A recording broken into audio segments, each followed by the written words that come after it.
Hi everyone, and welcome back to another day of Bookmas. Today we're going to be running through all the releases that I'm excited for in 2026. We filmed a similar video last year for 2025. I say similar, it was literally the same, but obviously 2025 releases instead of 2026.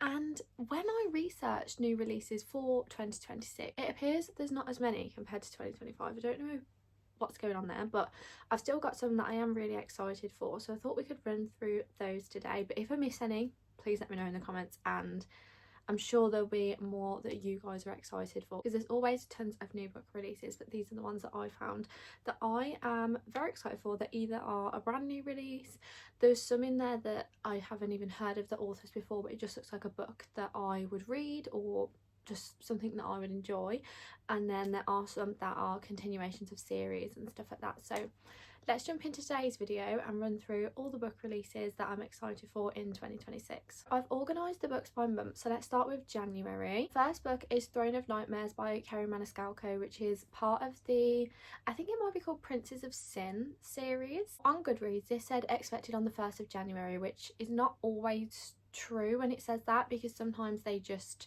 come out in the next year and it will just put it as 1st of January automatically. So I don't know whether this is actually coming out on the 1st of January, or if that was the case that it's just coming out next year and they just put a standard date in for now. This is the third book in the series. It follows Throne of the Fallen and Throne of Secrets. So I have yet to read either of those books, but I do have Throne of the Fallen. I just have the last book in the Kingdom of the Wicked trilogy to read, which I also own, and then I can go into the next series. So I am excited to do that, because I read both book 1 and 2 of Kingdom of the Wicked this year and was really enjoying them, so I'm really looking forward to continuing that series. This one follows Prince Sloth. So like I say, I haven't started the series, so I don't really know what the characters are like, but I think each one follows a different prince from the 7 princes of hell, so I am excited to read this one.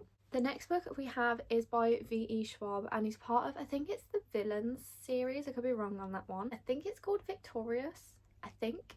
I could be wrong again, but I think that's what it's called. But I literally couldn't find anything on this book. The cover is not released, there is no blurb to it, so I don't know anything about it, but I just love V.E. Schwab's writing, so I'm going to read anything that comes out. But yeah, I literally couldn't find any information on this book at all. Then into February we have 2 more book releases. The first one is The Ballad of Falling Dragons by Sarah A. Parker, and this one is the sequel to When the Moon Hatched, which I also haven't read, but I am planning to read that very soon. I just feel very intimidated by that book because of how big it is, and people have said it's really complex, but they've also said that it's worth the confusion and stuff, because it just is a really good book. So I do definitely want to read that one like early in 2026. This one is then coming out on the 24th of February, so I have a couple of months to read When the Moon Hatched, but yeah, it's coming out quite early in the year next year. And then the next one is also due out on the 24th of February, and it is And Back to You by B.K. Borison,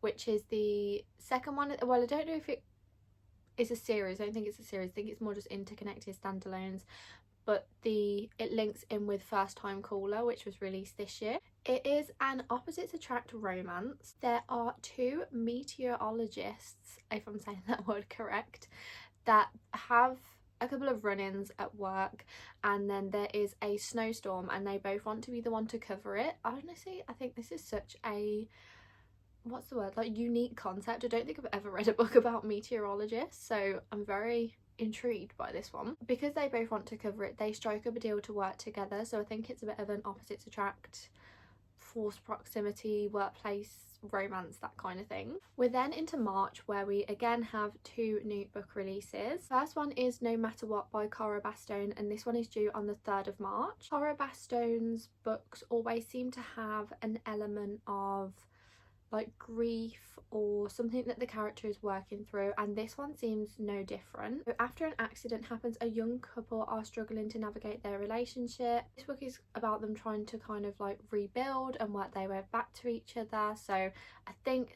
this one is a little bit different to a normal romance, in the sense that the characters are already together, but then they go through something traumatic and it affects the course of their relationship, so then they're trying to work back to how they were before, or maybe like navigate to a new place. At the end of March on the 31st, we have a new book by Abby Jimenez, which is called The Night We Met. In this book, we follow Larissa and Chris. They are really good friends and they co-parent a dog. They just get on, they share their favourite book. But like I say, Chris is not her boyfriend, he's actually her boyfriend's best friend. The summary says, all that he wants is for her to be happy, but standing on the sidelines is killing him. So that is just, that's so sad, and I don't know how this is going to pan out in terms of the plot line and how we get from boyfriend's best friend to romantic partner, but we'll see.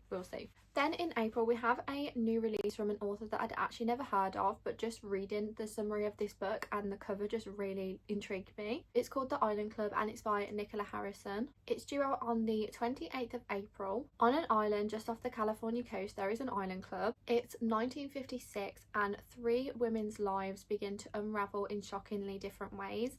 So that itself, there was more details on like each character, but that in itself just really intrigued me. I really like a fiction book that just focuses on the characters and their lives, and then I'm assuming at some point they're going to intertwine, but I really like books like that, so I'm quite excited for this one. Then in May we have 2 more releases and they are by some of my favourite authors of all time. So the first one is by Carly Fortune and it's called Our Perfect Storm. It's due to come out on the 5th of May. Frankie, our main character, is due to get married, but on her wedding weekend her fiance dumps her. Her best friend George convinces her to go on their honeymoon for 1 week, but with him instead of her fiance, and it appears that there are some like issues with their friendship, because in the summary it said that Frankie sees this as a way to rebuild their friendship. So I'm assuming that maybe something's happened and that she wants to fix it, or like their friendship is not what it used to be. So I just love stories like this where it's like a friends to lovers situation, a little bit like Powerless in the Chestnut Springs series. Speaking of Chestnut Springs, Queen Elsie Silver is bringing out another book next year. I honestly don't know when this woman sleeps and how she has this much creativity in her brain and how every single book is just amazing. Her new book is called Fever Dream. It is due out on the 19th of May. This one kind of interlinks with the Chestnut Springs series, how her books kind of do anyway. Like each of the series, despite having a different set of main characters, they all interlink together.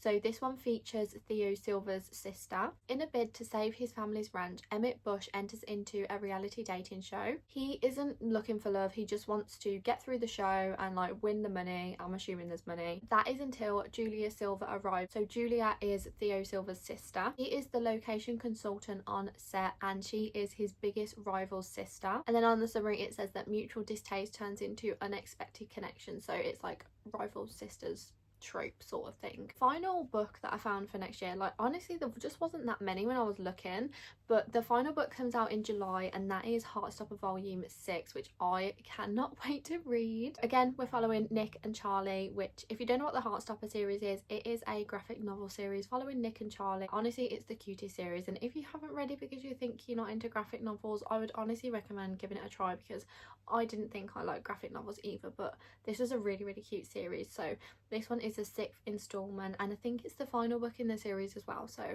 very excited for this one. Those are all the books that I found for next year. If you have any more, then let me know in the comments. Let me know if you're excited to read any of these ones as well. But thank you so much for watching today's video, and I'll see you tomorrow for another day of Bookmas.